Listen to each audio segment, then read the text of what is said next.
Soccer in the United States has grown a lot in the past years and is becoming more and more popular each day. The University of Utah does have an NCAA women's soccer team, but not a men's. University of Utah Sports Athletic Director Chris Hill knows about this and says finances are the biggest problem in creating a team. Soccer's very popular in our country. It's becoming more and more so with Real in Salt Lake City, throughout the world. I mean, I can see why people want us to take a look at soccer. You know, I've also heard from some other people that maybe not as dominant sports, but field hockey for women or lacrosse or all those. So right now, I think the challenge is finances. People think we have a lot of money to run programs and we don't. So really it's a matter of dollars, and the facility, although it would be overused, we have one soccer field. That's probably not enough because of the wear and tear you have on a soccer field. But you know, the hardest thing is about finances, not the fact that it's a popular sport. The cost of adding a men's soccer team is less than $1 million. But every time you add a men's team, you have to add a women's sport too. You know, if we added a men's soccer, we'd have to add a women's sport for gender equity reasons, which is the right thing to do. So, you know, adding a soccer program would cost us $500,000 to $750,000. And it's a challenge. I mean, if the Real wants to pay for it, then maybe we'll talk. But when asked about how the University of Utah can pay over $5 million a year for football and basketball coaches, this is what he responded. That's a great discussion everybody has, and they have the illusion that you can take that money and put it someplace else. But the backbone of your generating of revenue is on those two coaches, and they generate and they win and they're successful. So the challenge is, what is the market and what have they done? So it's not like you can pay a football coach $1.2 million when the market is 2.4 and 2.5. It's a market-driven thing, and the reality is, if you let your coach go to save money, you wouldn't be able to get somebody going to replace. So the problem is everybody looks at those two things and says, "Oh, just cut $500,000 off the coach's salary and you'll be fine."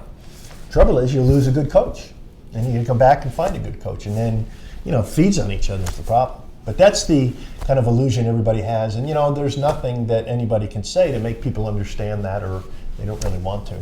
Some students play for fun at the McCarty track and field, wishing the University of Utah had an NCAA team. If we had a double NCAA team coming out of high school, I definitely would have tried out for it.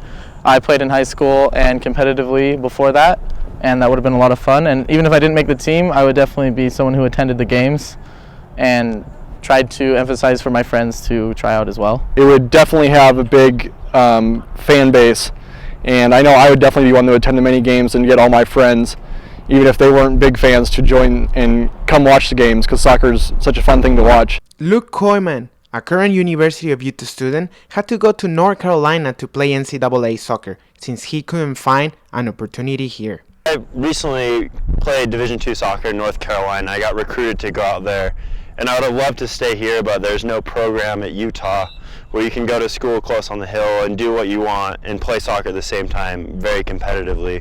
And I think that if Utah had a team, they would be able to keep a lot of the Utah players who are really great and go out to play. We could keep them here and have a great team in Utah. Local MLS team Real Salt Lake believes that they will benefit tremendously if the University of Utah had an NCAA team. There's a lot of different ways it can help Real Salt Lake's organization to have a soccer team at University of Utah. For one, on the soccer side, it gives the coaches an opportunity to see way more players than they do on a regular basis. Assuming they were competing in the Pac-12, that means you get schools like Washington, California, UCLA, Stanford, some of the better schools in the country coming here right into their backyard, and they have a chance to scout some of the best players in the country that way. For another, the players at University of Utah will be right here and able to not only get scouted, but possibly come out and train with Real Salt Lake's first team on a case-by-case basis, and the Real Monarchs on the USL level as well. Taking that to a broader scale, anytime there's more soccer, it's better for the MLS organization. You look at what Monarchs have done, and just in creating more opportunities for players to play, more chances for fans to come out and watch games. The more exposure people get to the game, the more they're going to be willing to and kind of willing to latch on to what's going on with the MLS club. Matt hopes to see college soccer reach one day high levels like college football and basketball. If you see that at a higher level with the NCAA basketball tournament and the way college football playoffs are now run, if soccer reaches that level on the college ranks, it'd be a tremendous thing for not just the universities but the communities as well.